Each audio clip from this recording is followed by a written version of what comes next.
Hello students, ఒకసారి integral లోపల ఉన్న ఫంక్షన్ని గమనిస్తే ఈ పవర్ సంథింగ్ ఇంటూ సైన్ ఉంది, కాస్ ఉందండి. సో ఇలాంటి క్వశ్చన్స్ కూడా మళ్ళీ ఫార్ములా నుంచే చేయాలి. అయితే యూజువల్గా బై పార్ట్స్తో చేస్తాం వీటిని. సో ఇక్కడైతే ఆ ఫంక్షన్ చూడంగానే మనకు గుర్తు రావాల్సిన formulas integral e power ax sine bx plus c గుర్తుపెట్టుకోవాలండి ఈ integral as a formula. Okay, ఐపీలో అయితే అగైన్ 7 మార్క్స్కి వస్తుంది. అక్కడైతే బై పార్ట్స్ యూజ్ చేసి లాంగ్ ప్రూఫ్ చేయాల్సి వస్తుంది. ఇక్కడ ఎంసెట్లో అయితే డైరెక్ట్గా ఫార్ములా అప్లై చేసి ఈ ఇంటిగ్రల్ని వేసుకోవాలి. సో బై పార్ట్స్ చేసినప్పుడు ఏం చేస్తామంటే ఇది సెకండ్ ఫంక్షన్, ఇది ఫస్ట్ ఫంక్షన్ ఎజ్యూమ్ చేసుకొని బై పార్ట్స్ చేస్తే వస్తుందండి. అది ఏమొస్తుందంటే e power ax by a square plus b square into a sine bx plus c, a sine bx plus c minus b cos bx plus c plus constant of integration k అనుకుంటాను, c already ఉంది కాబట్టి.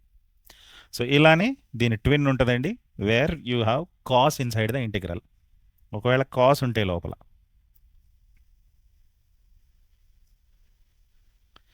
Equal to,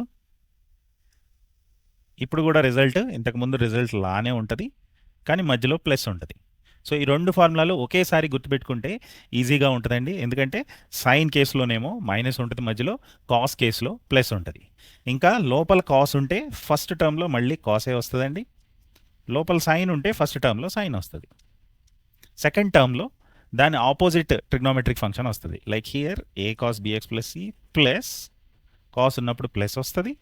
ఇంకా second టర్మ్లో always be వస్తుంది. ఇంకా అక్కడ first టర్మ్లో లేని ట్రిగ్నోమెట్రిక్ రేషియో ఇక్కడ వస్తుంది. ముందు కాస్ ఉంది కాబట్టి ఇక్కడ సైన్ వస్తుంది, plus constant of integration K dash అనుకుంటా. సో ఇవి రెండు ఫార్ములాస్ గుర్తుకు రావాలి ఇంటిగ్రల్లో అలాంటి ఫంక్షన్ చూసినప్పుడు. So let us use this formula. So question కనుక గమనిస్తే ఏ వాల్యూ 4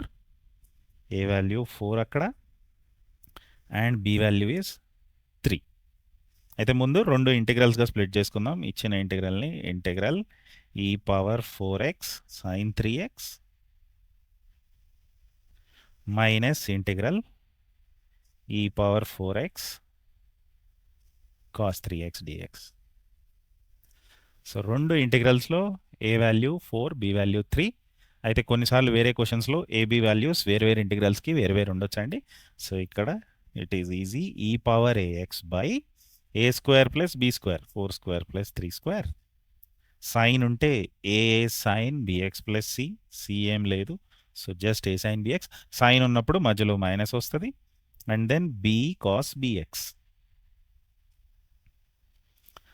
సెకండ్ ఇంటిగ్రల్ ముందు ఆల్రెడీ ఒక మైనస్ ఉంది, so e power 4x by a square plus b square, a square plus b square which is 3 square A cos bx. So integral లోపల cos ఉంటే first టర్మ్లో అదే trigonometric ratio వస్తుంది, 4 cos 3x. Cos ఉంటే మధ్యలో plus వస్తుంది, plus b sine bx plus రెండు ఇంటిగ్రల్స్కి కలిపి ఒక కాన్స్టెంట్ ఆఫ్ ఇంటిగ్రేషన్ సి వేస్తాను. సో ఇక్కడ ఈ పవర్ 4x బై 25 కామన్ తీసి బ్రాకెట్లో ఉన్న 4 టర్మ్స్ని సింప్లిఫై చేయొచ్చండి. 2 సైన్లు 2 కాసులు ఉన్నాయి, 4 sine 3x minus 3 cos 3x. ఈ మధ్యలో మైనస్ ఉండటం వల్ల ఆ మిగిలిన రెండు టర్మ్స్ కూడా నెగిటివే అవుతాయి. Minus 4 cos 3x minus 3 sine 3x. So e power 4x by 25, 4 sine 3x minus 3 sine 3x, just sine 3x. ఇంకా కొసైన్ టర్మ్స్ని సింప్లిఫై చేస్తే minus 7 cos 3x plus c. So that's all, ఇదే ఆన్సర్ అండి. So ఇప్పుడు ఆన్సర్ని tally చేస్తే this is found in sine 3x minus 7 cos 3x. This is found in option 2. So formula వాడి చేస్తే వితిన్ సెకండ్స్లో అయిపోతుంది. అదర్వైజ్ 7 మార్క్స్ క్వశ్చన్ అయితే బై పార్ట్స్లో లాంగ్గా చేయాలి ఐపీలో. సో వీడియో యూస్ఫుల్ అనిపిస్తే తప్పకుండా లైక్ చేయండి. ఇంకా ఇలాంటి most updated TG website videos మీకు కావాలి అనుకుంటే మా ఛానల్ని సబ్స్క్రైబ్ చేయండి.